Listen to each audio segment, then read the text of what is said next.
অশান্তির আঁচে ফুটছে বাংলাদেশ। হিন্দু সংখ্যালঘুদের উপর অত্যাচারের অভিযোগ উঠছে। গোটা বিশ্বই যখন এই পরিস্থিতি নিয়ে উদ্বিগ্ন, তখন বাংলাদেশের অন্তর্বর্তী সরকারের প্রধান মোহাম্মদ ইউনূসের গলায় শোনা গেল উদাসীন সুর। সব ধর্মের নেতাদের নিয়ে বৈঠকে তিনি বলেন, শুনলাম সংখ্যালঘুদের উপরে হামলা হচ্ছে, তাই সবাইকে নিয়ে বসা।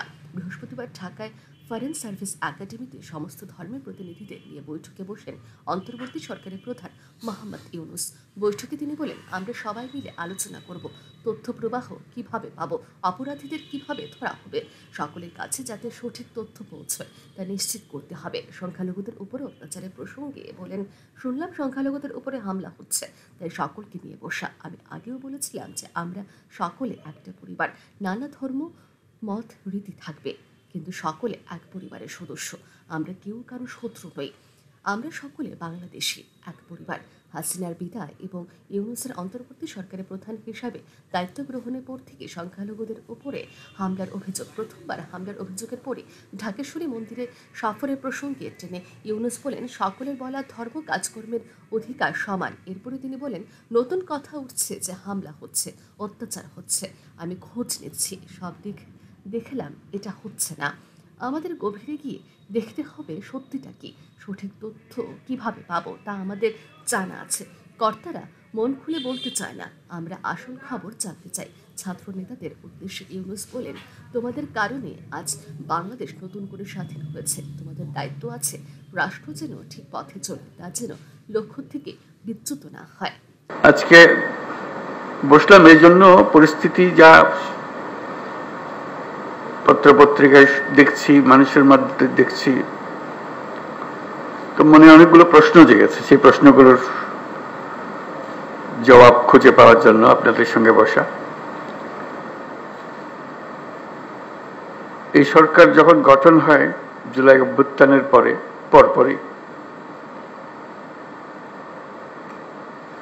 আমি বিমানবন্দরে উপস্থিত হওয়ার 8 তারিখে, মনে আছে আপনাদের, সবার কাছে একটা আহ্বান জানিয়েছিলাম এবং আন্তরিকভাবেই বলেছিলাম, এটা কোনো রাজনৈতিক বক্তব্য বা এরকম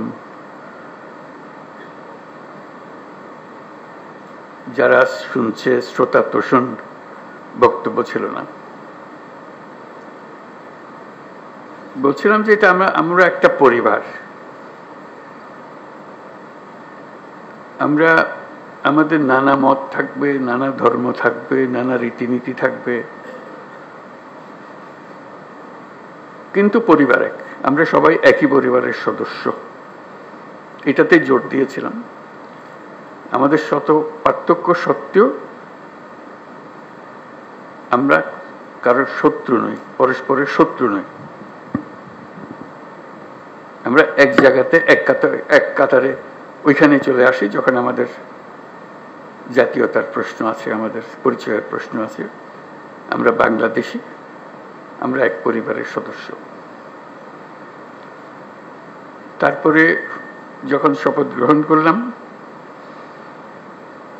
তখন থেকেই শোনা আরম্ভ করলাম যে সংখ্যালঘুদের উপরে অত্যাচার হয়েছে। আমার মনটা খারাপ হয়ে গেল। একটু আগে বললাম আমি এই কথা, এখন বলেছি অত্যাচার হয়েছে। এর পরে আমি ঢাকেশ্বরী মন্দিরে গেলাম, আপনারা ছিলেন। সেখানেও একই কথা বললাম যে আমরা একই পরিবারের সদস্য, এবং বলছে যে আমরা অন্য সব দাবি দেওয়া বাদ দিল, একটা দাবি আমাদের একদম পরিষ্কার, আমাদের সবার সমান অধিকার, বলার অধিকার, ধর্মের অধিকার, কাজকর্মের অধিকার, এবং সেটা আসছে আমাদের সংবিধান থেকে, নাগরিক হিসেবে আমাদের প্রাপ্য, এবং রাষ্ট্রের দায়িত্ব হলো এটা নিশ্চিত করা। এবং আমি আন্তরিকভাবেই বলার চেষ্টা করেছিলাম, যেহেতু রাষ্ট্রের দায়িত্ব এখন আমাদের হাতে, এটা আমাদের দায়িত্ব নিশ্চিত করা, দায়িত্ব যে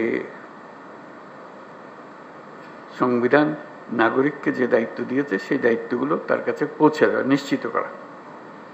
ব্যুরো রিপোর্ট, আর নিউজ।